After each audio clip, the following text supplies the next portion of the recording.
and welcome. And we'll start, of course, with our bracha. Baruch atah Adonai Eloheinu melech haolam asher kitshanu b'mitzvotav v'tzivanu la'asok b'divrei Torah. Amen. So let's go back to where we were looking at stuff. A lot of material on every page. You look at all that print. Wow.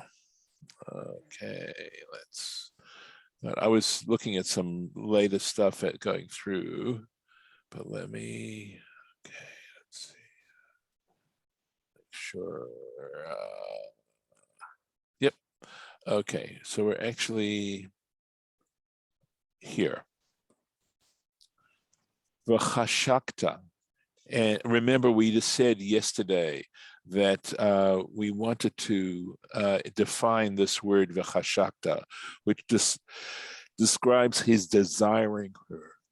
And he says, afal pi she'ena na'eh, or na'ah, even if she is not so beautiful.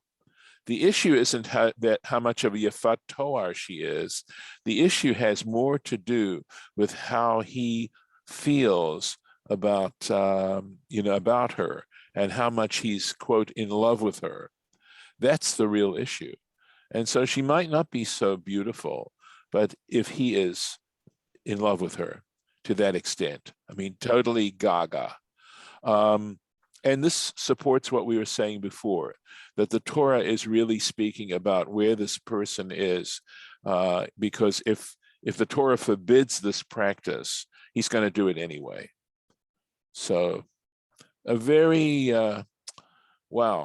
something to think about as far as that is concerned. So let's take a look here, Ayin Gimel. Make sure I find the place. Okay, that's Ayin Bet, so Ayin Gimel. Yes, we had quite a bit to say there. And I'm struggling to find Ayin Gimel. Okay, here it is, right there. Bazeh, here we go. Bazeh nivdal ha'pa'al chashak me chamad. He takes two verbs, and chamad is the verb that talks about, that's in the 10th commandment, right? V'lo tachmod, right? You shall not covet. Whereas chashak is to desire. Ha'acharon, that is chamad, yoreh al ha'ahava ha'mesuvevet midvarim chitzonim v'gashmiim. So I'll translate all of that. So the latter, this is the word chamad, connotes or denotes, I think, about, I suppose it would be, connote maybe would be better, about love, right, regarding love, which is contingent on things external and physical. That's what the word chamad refers to. I don't think, Rabbi, he loves her. He's just lusting her for lust, but she may not love him. He takes her, she may not love him, so it doesn't make sense. He just grabs her and takes her, and she may not love him.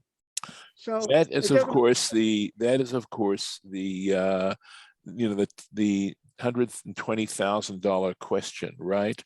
So we have to contest. Okay, so all right, we have to contextualize this. All right, and I suppose for some of them, first of all, if in fact she is a person who has gotten all dressed up and stuff in order to seduce another guy, that's saying something already. But you also have to understand that in that particular society, a woman to be married was something that was a great, great thing. And the fact that she wasn't killed, but that she was going to become this person's wife, would have a great factor involved. Now, is there a possibility she didn't want to be married to him? Yep, that's definitely out there. But I think that if we look at this context fairly, the probabilities of her feeling relief and appreciation that if he does in fact desire her, and the point that's going to be made, Harlan, and I suppose we really should give a chance for the Torah Temimah to say everything that he has to say here, is that he really desires her, because it uses the let me just keep going with this comment, and certainly if you want to continue this line of thinking, we can do that. All right, but this may clarify this a little bit. Okay, that the Torah uses specifically the word chashak. Okay, and the Torah Temimah has just explained that in not using the word chamad, right? It doesn't use the word chamad. The Torah doesn't use that. The Torah is excluding an external lusting. Okay, and this is the point of this little comment that was said originally. Even if she's not so beautiful, right? Okay. So he just said that. So he gives examples. Lo tachmud kesef v'zahav alehem. Do not covet, right? Do not desire the silver and the gold that is upon them, regarding idols, right? Do not covet them. Do not desire them. I mean, covet may not be the right word, but it does mean sort of to desire deeply. Al tachmod yofya belibcha. And in the book of Proverbs, it says, do not desire her beauty in your heart. Ve'od harbe. So remember, he wanted to give examples of how the word chamad is used in connection with external or physical beauty. V'harishon, but the first, that is the chashak, but midvarim pnimiyim v'ruchanim. That refers to things that are internal and spiritual. Ukamor, and he gives examples. Rak ba'avotecha shachak Hashem. So here we get this verb chashak. Only in your ancestors, your forefathers, did the Lord desire la'ahava otam, to love them. And there the word is chashak. And it isn't because Abraham, Isaac, and Jacob were such great-looking guys, okay? It was more because of their characters. Ukamor, and another example, here we go. Oh, sorry. V'chadome, and similar examples. V'she'ur hakatuv, okay? And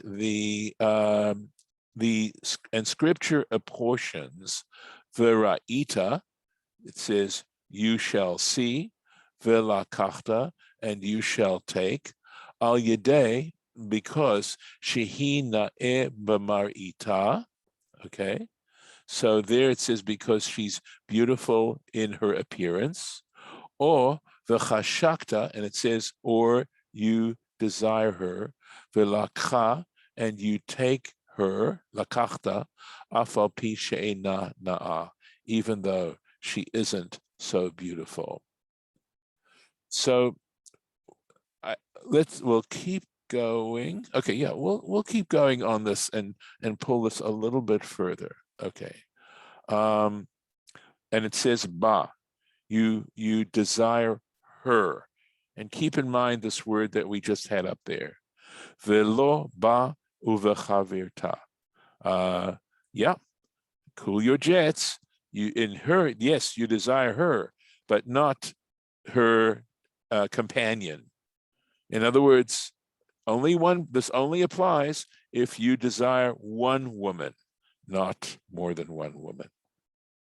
So it has to be her. So we are defining this law, and we are, saying exactly, limiting it. So let's go on here. Yitachen lefaresh.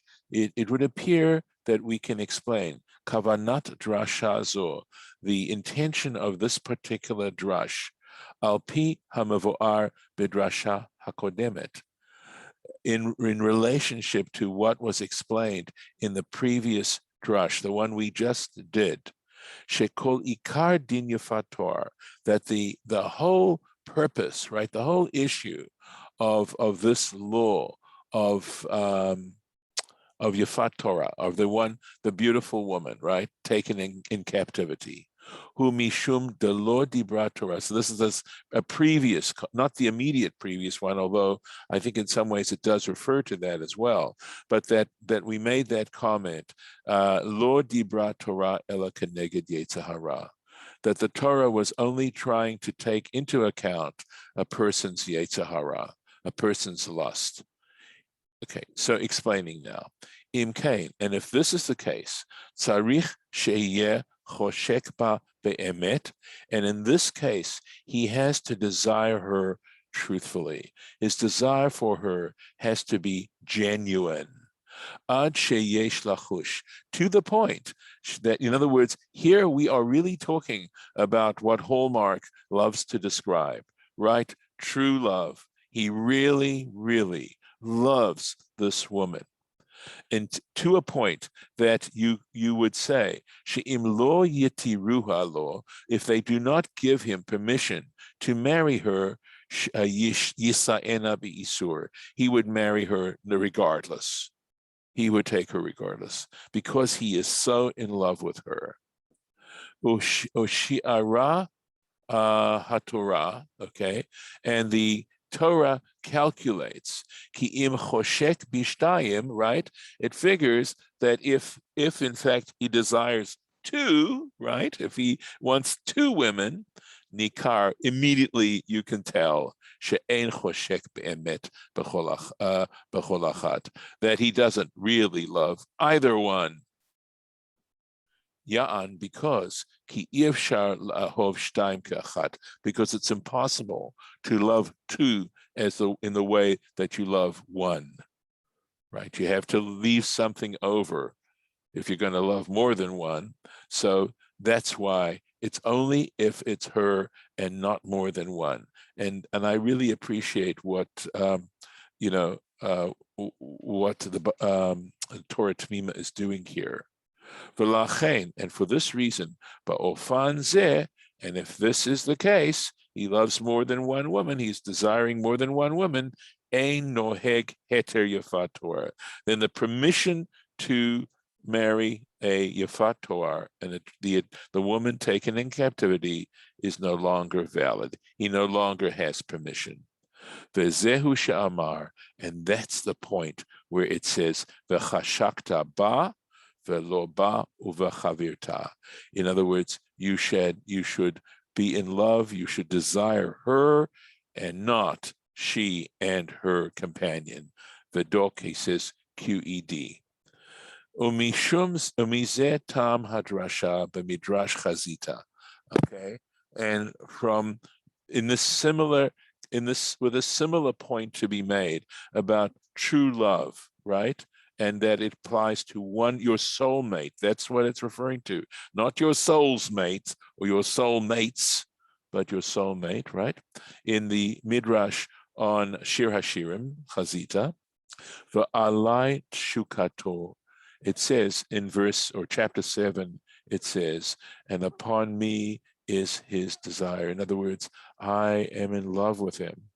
Melamed, that it teaches she'en shukatan shel Yisrael, what this as a metaphor for the relationship of the Jewish people to God. It's supposed to indicate that the desire and the love of the Jewish people, ela ba'avim shebashamayim, is only for their Father in heaven.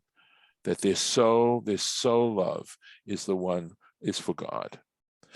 Klomar, that is to say, velo be'od davar zulato, and not in anything else, that their true love is that alone. V'hainu mishum, and for this is because the imlo hachi, that were this not the case, lo yunach halashon chukah, in that case, this term chukah would not apply. Okay, Harlan, does that help you at all? Well, a little bit, because if he marries her, then and she doesn't love him, she can convert him to her way, some way or other, and trick him. I don't know why God lets this happen, because even a captive, he doesn't know anything about her family.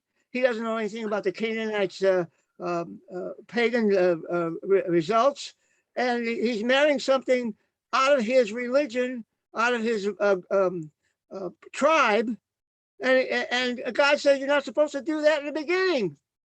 And I don't understand why God lets this happen, even though he has lust. Lust doesn't mean anything to really love a person. You got to know the person first of all. You got to know she's got to know you. He's got to know her.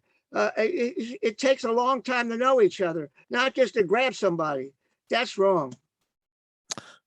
So I think this is the reason why he has to allow her to cry for her father and mother for 30 days, that he's going to not see her in as an attractive kind of way, and that if he still really wants her, and really is in love with her still, then he can do it.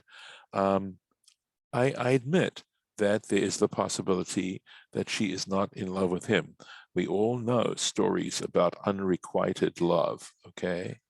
But in this particular case, I have to at least allow the Torah to speak before objecting and try to understand how this law may actually apply from its fair point of view. From a contextual point of view, in society, for a woman not to be married was very, very tough. And we know there's societies today, which I mentioned, I think, yesterday, where for a woman not to be married it leaves her very vulnerable.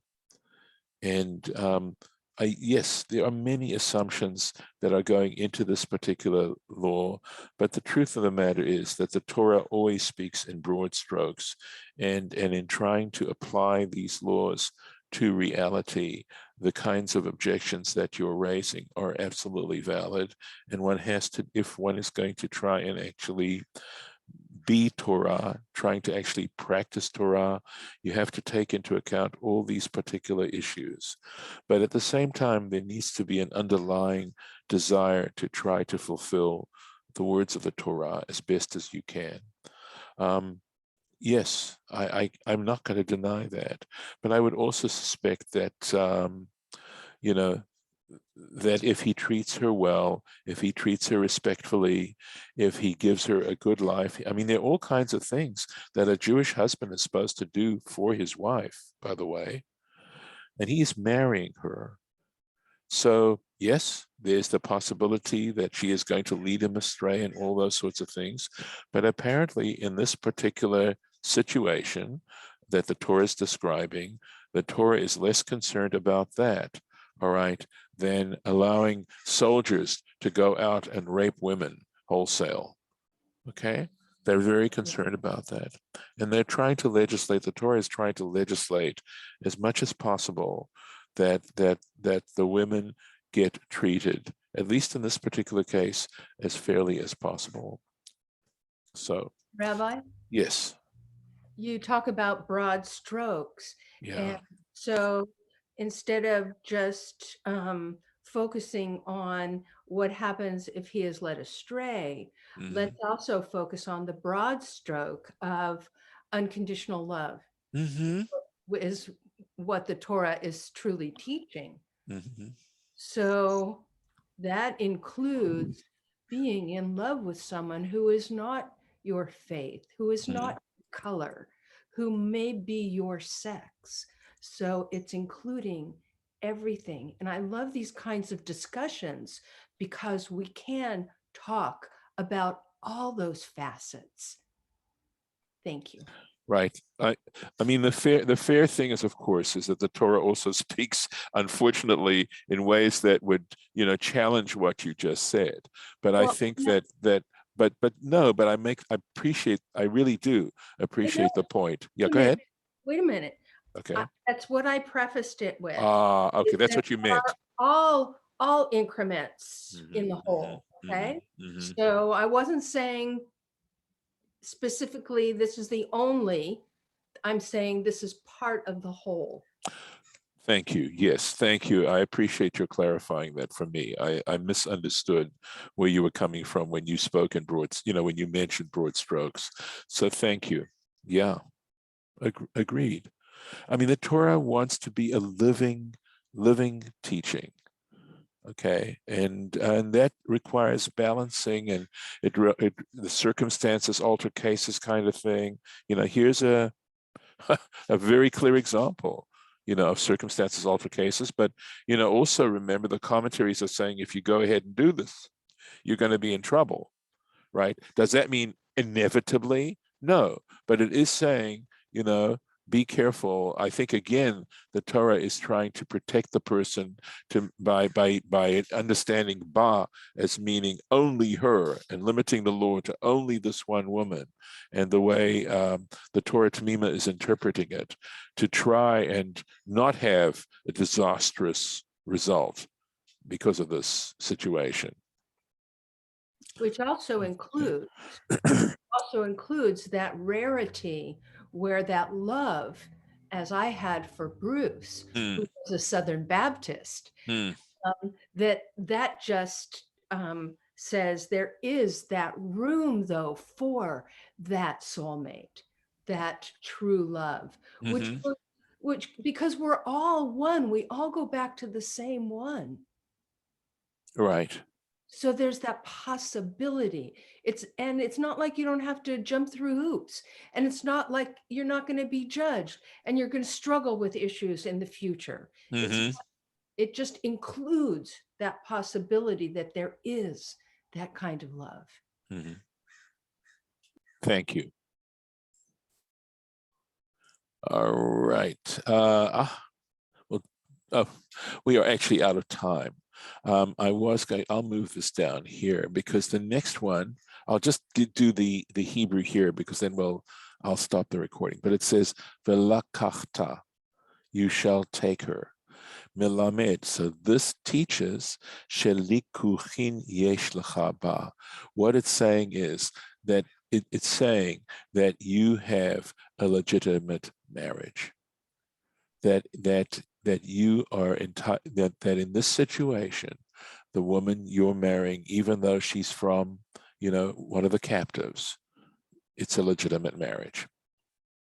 So we'll take a look at the Torah Temimah on that with God's help tomorrow. I'll stop the share, and I'll also stop the recording and thank those if you were watching. I hope you found this interesting.